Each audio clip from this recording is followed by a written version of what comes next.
Something that comes up all the time with parents is this worry about kids and electronic games. Mm-hmm. There's this feeling almost that all that screen time, that's got to be a problem, right? Yeah. But then, you look around and it's just everywhere. Kids they're playing these games more than ever. It's a huge concern, absolutely. And it kind of makes sense, doesn't it? We're sort of in new territory here. Right. And the stats, they really show how central gaming is now. I mean, here in Australia, something like 90% of homes have electronic games. Wow, 90%. Yeah, and get this, 65% have 3 or more devices for gaming. 3 or more. Okay. So with that level of just sheer presence, it's really important we try and understand, what's the actual impact. Exactly. So that's what we're doing this deep dive. We're not just guessing. We've actually got some pretty solid research to look at. Good. Specifically, a study that followed, over 3,000 Australian kids? That's the one. And the goal today is really to dig into what this research tells us. How playing these games might be shaping their development, their learning. Precisely. And this study, it's part of that bigger Growing Up in Australia project. It gives us this really interesting snapshot at 2 different times. Okay. So first, parents reported on the gaming habits of their kids when they were about 8 or 9 years old. Right, the baseline. Uh-huh. Then, 2 years later, when those same kids are 10 or 11, their teachers weighed in. They gave reports on their social emotional stuff and their academic progress. Okay, let's start there then. Back when they were 8 and 9, how much were they actually playing? What did the parents say? Well, the reports showed quite a bit of range, actually. The biggest group, just over half, 52%, they played for 4 hours a week or less. 4 or fewer. Okay, that seems reasonable for many. And you had a pretty significant chunk, almost a quarter, 24%, playing more than 7 hours a week. More than 7, so over an hour a day on average. Could be, yeah. And then a smaller group played, less than 2 hours weekly. Okay, so 7 hours plus. That does feel like a fair bit of time. But that middle group, 4 or less, is the largest. Right. So what happened 2 years later? What do the teachers see? This is where it gets interesting, I imagine. It really does. The study found that kids who played games for a, let's call it low to moderate amount of time, specifically between 2 and 4 hours a week, that group, they actually showed a positive link with their later academic achievement.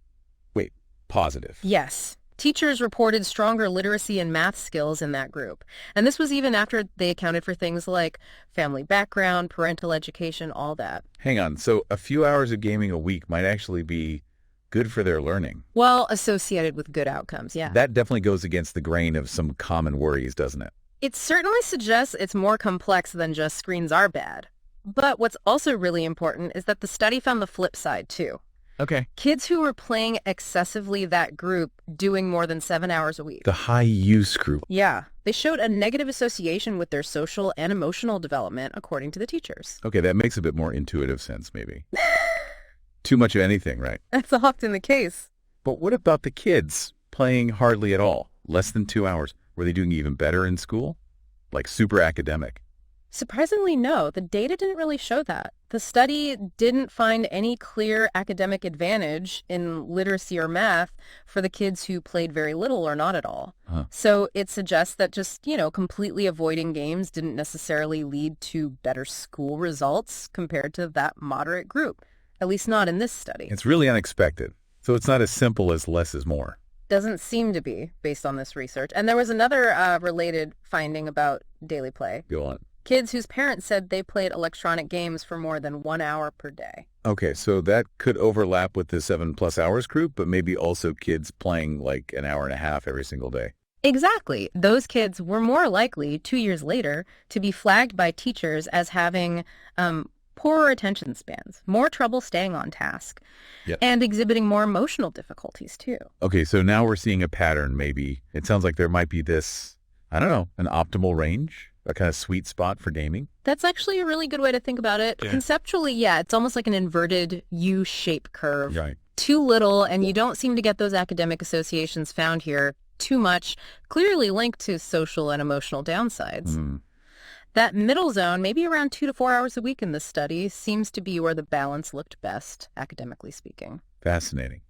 But, okay, these findings are intriguing, but my mind immediately goes to the types of games.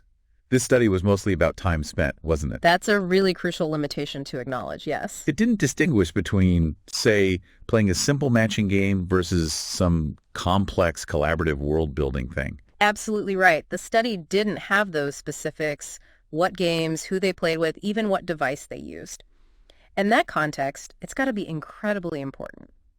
Yeah, I mean, surely playing a fast-paced solo shooter has a different effect than, like, working with friends online to build something in Minecraft. You'd think so, wouldn't you? The cognitive demands, the social interactions, completely different. The problem-solving in some games, the creativity. Yeah. It must matter. It must. And the study authors themselves point this out. They suggest the link between gaming time and outcomes isn't straightforward. The quality of the game, the family environment around the gaming, these are likely key factors. Right. Think about those sandbox games you mentioned, like Minecraft. They can offer amazing opportunities, Teamwork, creativity, problem solving. Kids might be designing things together, negotiating. Learning spatial skills without even realizing it. Precisely, in a really engaging way. And it's not just the game itself, right? It's also who you play with. If it's always solitary versus, say, playing with a sibling or even a parent getting involved. Exactly. That social context is huge. The study hints that when parents or siblings join in, it can actually spark positive interactions. Like conversations, negotiation. Yeah, talking about the game, maybe reading instructions or walkthroughs together. That's literacy practice right there. Discussing strategies. Never thought of it quite like that.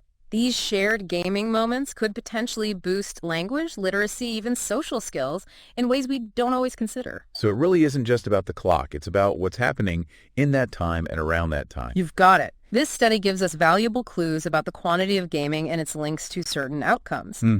But it strongly implies that we really need more research that digs into the context, the how, the what, the with whom of gaming in everyday life to get the full picture. Okay, so let's try and summarize this for you, the listener.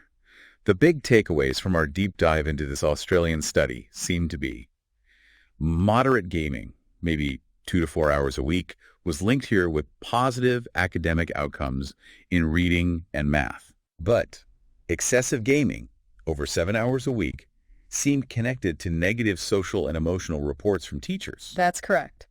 And maybe the biggest surprise, playing very little, didn't show those same academic benefits as the moderate group. Yeah, that was quite striking. It definitely challenges the simple all screen time is bad idea. Yeah. Suggests there might even be benefits in, a balanced approach. But, and this is a big but we've discussed, it's clearly not a simple formula. The kind of games kids play and the context, who they play with, how they play, that likely matters a whole lot. Absolutely. That stuff wasn't fully captured here, but it's almost certainly influencing the outcomes. We need to look beyond just counting the minutes. Yeah, investigate the quality of the experience. Exactly. Which kind of leads us perfectly to a final thought for you to maybe chew on.